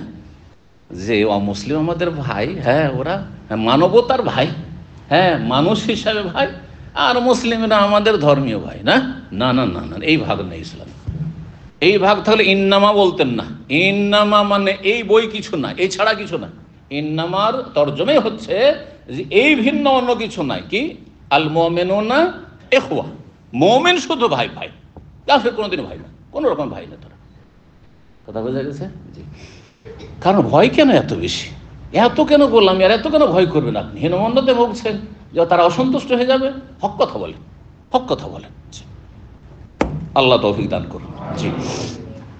তো কথা হচ্ছে যে এর অর্থ তাহলে কি? এর অর্থ হচ্ছে হ্যাঁ স্বজাতি, ভাই না। আর ভাই কথাটি স্বজাতিকে বলা হয়। যেমন আরবরা এখনো বলে, বাঙালি দুটো বাঙালি আছে না, একজন আরো বলছে আন্তা হাজা আখুক সওয়া সওয়া, বলছে না? বলছে না ভাই নাকি? ভাই কিসের? স্বজাতি। উদ্দেশ্য হচ্ছে তার কি? স্বজাতি। তাহলে আখু শব্দটি আরবিতে স্বজাতির অর্থে ব্যবহার হয়। তোয়াইলা আদিন, আদ সম্প্রদায়ের উদ্দেশ্যে আমি প্রেরণ করেছিলাম, আল্লাহ বলছেন, আখা হুম, তাদেরই স্বজাতি হুদকে, মানে তাদের বংশেরই একজন নবী তিনি ছিলেন, তাদের বংশের, তাদের স্বজাতি। জি, এটা হচ্ছে তার অর্থ। ভালো করে শুনে রাখেন। তো সূরা আরাফ আয়াত নম্বর 65 ছিল। আর আরেকটি আয়াত হচ্ছে ইজ আনজারা কওমাহু বিল আহকাফ, যখন তিনি স্মরণ করো নিজ সম্প্রদায় আদ সম্প্রদায়কে হুদ আলাইহিস সালাম সতর্ক সাবধান করেছিলেন আল্লাহর আযাব থেকে। বিল আহকাফ, আহকাফ এলাকায়, আহকাফ অঞ্চল। আহকাফ অঞ্চল কোথায়? যে এলাকায় বিশাল বিশাল বালির মরুভূমির স্তূপ ছিল, স্তূপ, টিলা। কোন এলাকা সেটি? সেটি হচ্ছে আপনার ইয়ামান আর ওমান আর সৌদি আরবের বর্ডার। যে এলাকার একটা অংশকে আরব দেশে বলা হয় আরবুল খালি, মানে ইংরেজিতে বুঝবেন রবুল খালি, অনেকে জানেন না আরবিতে। রবো মানে 1/4, আর খালি মানে শূন্য, এমটি কোয়ার্টার। নাম শুনেছেন এটা? যদি কারো জিওগ্রাফিয়া মানে ভূগোল সম্পর্কে জ্ঞান থাকে, আরব দেশের ভৌগোলিক জ্ঞান থাকে, তাহলে তারা জানবে এমটি কোয়ার্টার। আর যারা আরামকর সাইটে কাজ করে, অনেক আমাদের বাংলাদেশি ভাইরা আমার সাথে মাশাআল্লাহ ওই 2005-এর যুগ থেকে টেলিফোন করতেন। ওনারা টেলিফোন করতেন, আর মাসে একবার তাদেরকে ফ্লাইটে করে, আরাম করে ফ্লাইটে করে শপিং করতে তারা আসতো, এসে দাহারানে নামতো, আর আসার পরে এখানে এই দাম্মাম খোবারে শপিং করে আমার সাথে দেখাও করে গেছে। হ্যাঁ তারা তো এখানে কোনো রোড রাস্তা এখন পর্যন্ত ভালো ছিল না। হ্যাঁ এখন হয়েছে আপনার এই আপনার বাথা পর্যন্ত, আপনার যে দুবাইয়ের বর্ডার বা আবুধাবির বর্ডার, আর এইদিকে আপনার যে কাতারের বর্ডার, যে সালোয়া, এইসব এলাকা পর্যন্ত। কিন্তু তারপরে হ্যাঁ বিস্তর অঞ্চল রয়েছে যেগুলো বালি আর বালি, বালি আর মরুভূমি আর মরুভূমি। এই মরুভূমিতে অনেক সময় যখন ধুলো উড়া শুরু হয়, বালি উড়া শুরু হয়, তখন ওঁট পর্যন্ত বালিতে ঢেকে থেকে যেত। এইসব কিচ্ছা কাহিনী রয়েছে। মানুষ চলতে চলতে মানুষ পুঁতে থেকে গেছে সেই বালিতে। জি। আর জানেন যে এখানে যখন ধুলো উঠতে লাগে কিছু কিছু সিজনে, তখন দুনিয়াতে অন্ধকার হয়ে যায়, তাই না? যারা এখানে যাদের এখানে বসবাসের অভিজ্ঞতা আছে, আমার 2বার ফ্লাইট ক্যান্সেল হয়েছে এই ধুলো বালি ওড়ার জন্য।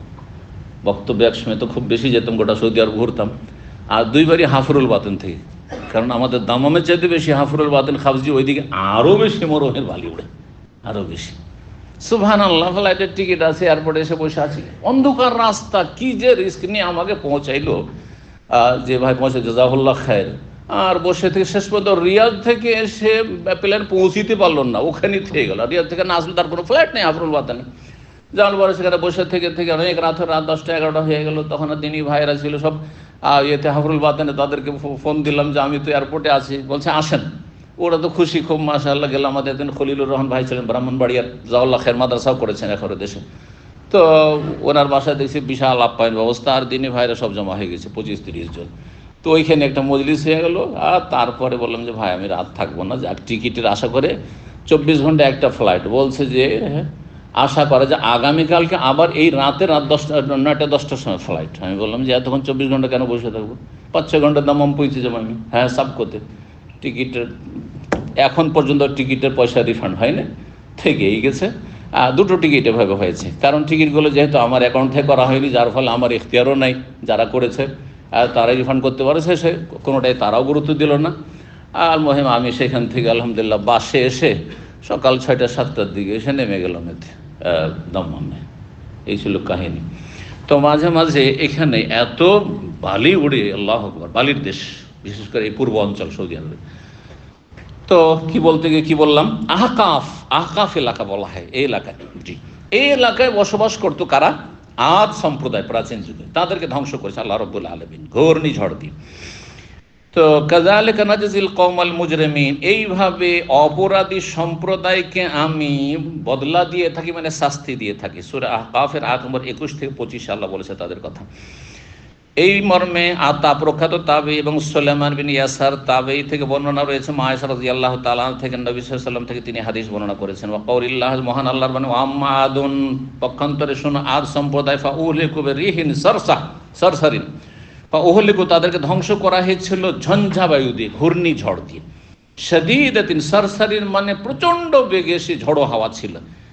আতিয়া, আতিয়া সীমালঙ্ঘনকারী, মানে প্রচণ্ড বেগের হাওয়া, ঝড়।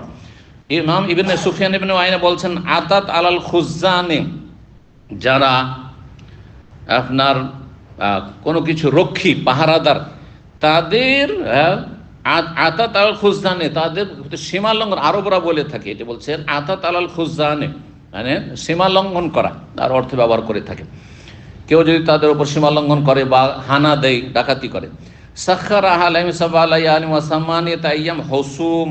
তাদের উপর আল্লাহ চাপিয়ে দিয়েছিলেন 7 রাত এবং 8 দিনের অবিরাম ঘূর্ণিঝড়। হসুমান মানে অবিরাম, বিরামহীন, থামেনি, চলতেই থেকেছে। হসুমান মুতাতাবিআ মানে অবিরাম। ফাতারাল কওমা ফিহা সারা, তারপরে এই জাতি সব মৃত হয়ে পড়েছিল। স্যার সব মুখের উপুড় হয়ে পড়েছিল। স্যার মানে হচ্ছে উপুড় হয়ে পড়ে থাকা, মুখের ভরে পড়ে থাকা। কান্নাহুম আজাজু নাখলিন খাওয়িয়া, তাদেরকে দেখে মনে হচ্ছিল যে খেজুর গাছের শূন্য কাণ্ড, খেজুর গাছের সার শূন্য কাণ্ড। খাওয়িয়া মানে খালিয়া, খাওয়ি আর খালি একই অর্থ, শূন্য। সার শূন্য খেজুর গাছের কাণ্ডের মতো। খেজুর গাছ যদি পুরো শিকড় থেকে, জড় থেকে উঠে যায়, উঠে যাওয়ার পরে বড় বড় গাছ পড়ে আছে খেজুরের, ঠিক ওই রকম হয়ে পড়েছিল এরা, ধ্বংস হয়ে। কেন খেজুর গাছের সাথে তুলনা করেছেন আল্লাহর ওপর? কারণ এরা খুব লম্বা মানুষ ছিল, কারণ এরা তো প্রাচীন যুগের মানুষ। আদম আলাইহিস সালাম 60 হাতের, আর তারপরে অল্প কিছু সময় পরে নূহ আলাইহিস সালামের পরে এই আদ সম্প্রদায়ের যুগ। সুতরাং ওই সময়কালে এদেরকে ধ্বংস করা হয়েছে। তাহলে জানতে হবে যে এরা কত লম্বা ছিল তাহলে এদের বডি। সেই জন্য এদেরকে খেজুর গাছের কাণ্ডের সাথে তুলনা করা হয়েছে। ওসুল মানে কাণ্ড। ফাহাল তারা মিন বাকিয়া, তাদের কোনো অবশিষ্ট কিছু দেখতে পাচ্ছ? আছে আদ সম্প্রদায়ের কোনো বংশ আছে? কেউ নেই। আদ সম্প্রদায়কে এমনভাবে আল্লাহ ধ্বংস করেছে যে তাদের প্রজন্মের একজনও কোনো মানুষ পৃথিবীতে নেই। আরবদেরকে 3 ভাগে ভাগ করা হয়েছে আরবদের ইতিহাসে। তার মধ্যে একটা হচ্ছে আরবে বায়দা, মানে ধ্বংসশীল আরব, যারা ধ্বংস হয়ে গেছে বা ধ্বংসপ্রাপ্ত আরব, এই সামুদ সম্প্রদায় আর আদ সম্প্রদায়। আর আরবে আরেবা, যারা প্রাচীন আরব, যাদের মাতৃভাষায় আরবি ছিল, এরা কাহতানিরা। কাহতান মানে দক্ষিণ অঞ্চলের মানুষ। আজকালকার কাহতানি অবশ্য সীমিত অর্থ, অবশ্য প্রাচীন যুগের কাহতান। আর এক দল হচ্ছে আরবে মোস্তারবা। মোস্তারবা মানে যারা আরব হয়ে গেছে, আসলে এদের মাতৃভাষা আরবি ছিল না, কিন্তু পরে এরা কি হয়ে গেছে, আরবিয়ান হয়ে গেছে প্রাচীন যুগে, আজকালকার যুগে নয়। যে কোনো অনারব, ইন্ডিয়া, বাংলাদেশ, পাকিস্তান থেকে বা বোখারা থেকে এসে ন্যাশনালিটি পেয়ে গেছে আর তারপরে আরব হয়েছে, না, এরা না, মোস্তারবা না, এরা তো অনারবি, যদিও নাগরিকত্ব পেয়েছে আরব দেশে। আসল মোস্তারবা কারা? বলছেন যে ইসমাইল আলাইহিস সালাম থেকে যে বংশধর চলে আসে, এরা মোস্তারবা। মানে নবী সাল্লাল্লাহু আলাইহি ওয়াসাল্লামের বংশধর কার বংশ? ইব্রাহিম আলাইহিস সালামের বংশ। ইব্রাহিম আলাইহিস সালাম কোথাকার মানুষ ছিলেন? ইব্রাহিম আলাইহিস সালামের অরিজিনাল ইরাকের মানুষ। তার বাপ আজর ইরাকের ছিল। আর যখন বাপ তাড়িয়ে দিল, তখন হিজরত করে শাম দেশে, মানে ফিলিস্তিন চলে গেলেন। তাহলে তারপরে প্যালেস্টাইনে ছিলেন। তাহলে তাদের ভাষা, তখনকার যুগে ইরাকের ভাষা আরবি ছিল না, বরং ইমাম আবু হানিফার যুগে তো ইরাকের ভাষা ফার্সি ছিল। এই জন্য ইমাম আবু হানিফা ফার্সি জানতেন। তার মাতৃভাষা, তার বাপদাদার বংশ অগ্নিপূজক, তার মজুসি। আবু হানিফার নাম কি, কে বলতে পারে? দেখছেন, অধিকাংশ আপনারা এসছেন হানাফি মযহাব থেকে, উঠার নাম বলতে, ইমামের নামই বলতে পারেন। হ্যাঁ, নওমান, বাপের নাম সাবিত। হ্যাঁ, নওমান বিন সাবিত। আর সাবিতের বাপই হচ্ছে মুশরিক ছিল, মজুসি, অগ্নিপূজক ছিল। দাদা এবং আবু হানিফার দাদা মুশরিক ছিল, মজুসি। তো যাই হোক, তো বলছিলাম যে আরবে মোস্তার মানে যারা আরব হয়ে গিয়েছে, মানে অন্য ভাষাভাষী ছিল ফিলিস্তিনে, আর তারপর যেন মক্কায় তাদেরকে রেখে যাওয়া হলো, ইসমাইল ইসলামকে রেখে যাওয়া হলো, হাজারকে রেখে যাওয়া হলো, পাশে খোজা গোত্র এরা কাহতানি এরা বসবাস করতো, তাদের সাথে চলাফেরা, আত্মীয়তা হইলো, বিয়ে শাদী হলো, আর তারপরে তাদের ভাষা আরবি হয়ে গেল। জি, যাই হোক, এই ছিল বাকিয়া মানে বাকিয়া, অবশিষ্ট। 3343 নম্বর হাদিস, যথেষ্ট সময় হয়ে গেছে। ইবনে আব্বাস রাদিয়াল্লাহু তাআলা আনহু হতে বর্ণিত, তিনি বলেন যে নবী সাল্লাল্লাহু আলাইহি ওয়াসাল্লাম বলেছেন, নসিরতু বিস-সাবা, আমাকে পূর্ব দিকের বাতাস দিয়ে সাহায্য করা হয়েছে। ওয়া উহলিকাত আদুন বিদ-দাবুর, আর আদ সম্প্রদায়কে ধ্বংস করা হয়েছে পশ্চিমা বাতাস দিয়ে। পূর্বের বাতাস আর পশ্চিমা বাতাস, পূর্বের বাতাস ঠান্ডা হয়, শীতল হয়, আর পশ্চিমা বাতাসে অশান্তি থাকে বেশি, স্বাভাবিক এটা। আর এমনিতে প্রাচীন যুগে যে ধ্বংস করা হয়েছে আদ সম্প্রদায়কে, পশ্চিমা বাতাস, পশ্চিম দিক থেকে সে ঝড়ো হওয়া এসেছে, ঘূর্ণিঝড় এসেছিল, তাতে ধ্বংস করা হয়েছে, দাবুর বলা হয়েছে সেটাকে। মানে পশ্চিম দিক থেকে যদি বাতাস বয়ে আসে সেটাকে দাবুর বলা হয়, আর পূর্ব দিক থেকে যদি বাতাস বয়ে আসে সেটাকে সাবা বলা হয়। জি, তো সাবা দিয়ে আমাকে সাহায্য করা হয়েছে কোথায়? ইশারা করেছে, ইঙ্গিত করেছেন নবী সাল্লাল্লাহু আলাইহি ওয়াসাল্লাম খন্দকের যুদ্ধের দিকে। খন্দকের যুদ্ধের সময় মদিনাকে চারিদিক থেকে ঘেরাও করেছিল সমস্ত আরব কাফের বংশরা। এবার শেষ করেই যাব, মানে ওরা প্ল্যান করে এসেছে যে এবার ছাড়াছাড়ি নাই। দীর্ঘদিন, প্রায় অর্ধ মাস হয়ে যাচ্ছে, আর বারবার তারা চেষ্টা করছে মদিনার মধ্যে ঢুকার। যেই এলাকা দিয়ে ঢুকে যাওয়ার সম্ভব ছিল সেখানে পরীক্ষা খনন, গর্ত খনন করে প্রতিরক্ষার ব্যবস্থা করেছেন নবী সাল্লাল্লাহু আলাইহি ওয়াসাল্লাম। এই জন্য খন্দক বলা। খন্দক মানে কি? খন্দক মানে তো পরীক্ষা, গর্ত। আর তারপরে সাহাবায়ে কেরাম সবসময় পাহারা দিতে আছেন, কিন্তু কোনো সমাধান হচ্ছে না। কাফেররাও না ছোড়বান্দা যাচ্ছে না, আর সাহাবায়ে কেরামরা কোনো রকম আরাম পাচ্ছেন না। 15 দিন হয়ে যাচ্ছে। আল্লাহ রাব্বুল আলামিন তখন তার স্পেশাল সেনাবাহিনী পাঠালেন। ওয়ানজালা জুলুদান লাম তারাহু, আল্লাহ সূরা আহজাবে বলেছেন। এই খন্দকের যুদ্ধের অপর নাম হচ্ছে আহজাবের যুদ্ধ, মানে কাফের বহু দলীয় যুদ্ধ ছিল, বহু দল এসেছিল, কাফেরদের বহু বংশ এসেছিল, সেই জন্য আহজাব। হিজবের বহু বচন, হিজব মানে পার্টি, হিজব মানে দল। তো আল্লাহ রাব্বুল আলামিন, ঠান্ডা, একটু ঠান্ডার সময় ছিল, আর প্রচণ্ড ঠান্ডা, আর বর্ষা বৃষ্টি শুরু হয়ে গেল।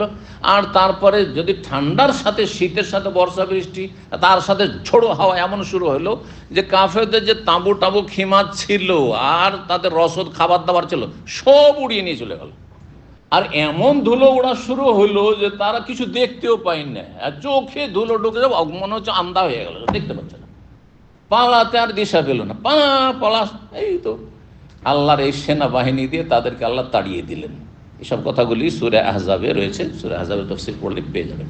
সেটা ছিল পূর্ব দিক থেকে আসা বাতাস, যেই বাতাস কাফেরদের জন্য ছিল আযাব, তাদেরকে পরাজিত করার জন্য, আর নবী সাল্লাল্লাহু আলাইহি ওয়াসাল্লাম সাহাবায়ে কেরামদের জন্য ছিল সেটি হচ্ছে সাহায্যের মাধ্যম। জি, তারপরে লম্বা হাদিস আসছে, সুতরাং এখানে আজকে আমরা ছেড়ে দিই। আল্লাহ রাব্বুল আলামিনের কাছে দোয়া করি, আল্লাহ রাব্বুল আলামিন যেন আমাদেরকে উপকারী জ্ঞান দান করেন, নেক আমলে তৌফিক দান করেন, বালা মুসিবত থেকে আল্লাহ হেফাজত করেন, ফিতনা ফাসাদ থেকে আল্লাহ হেফাজত করেন, জালেমের জুলুম থেকে রক্ষা করেন, ইনসাফ প্রতিষ্ঠার তৌফিক দান করেন, এবং ন্যায় নীতি অবলম্বনে তৌফিক দান করেন, রুজিতে আপনাদের বরকত দান করেন, এবং সমস্ত রকমের অশান্তি থেকে আল্লাহ যেন আমাদেরকে, সমাজকে, জাতিকে, মুসলিম ভাই বোনদেরকে আল্লাহ যেন হেফাজতে রাখেন।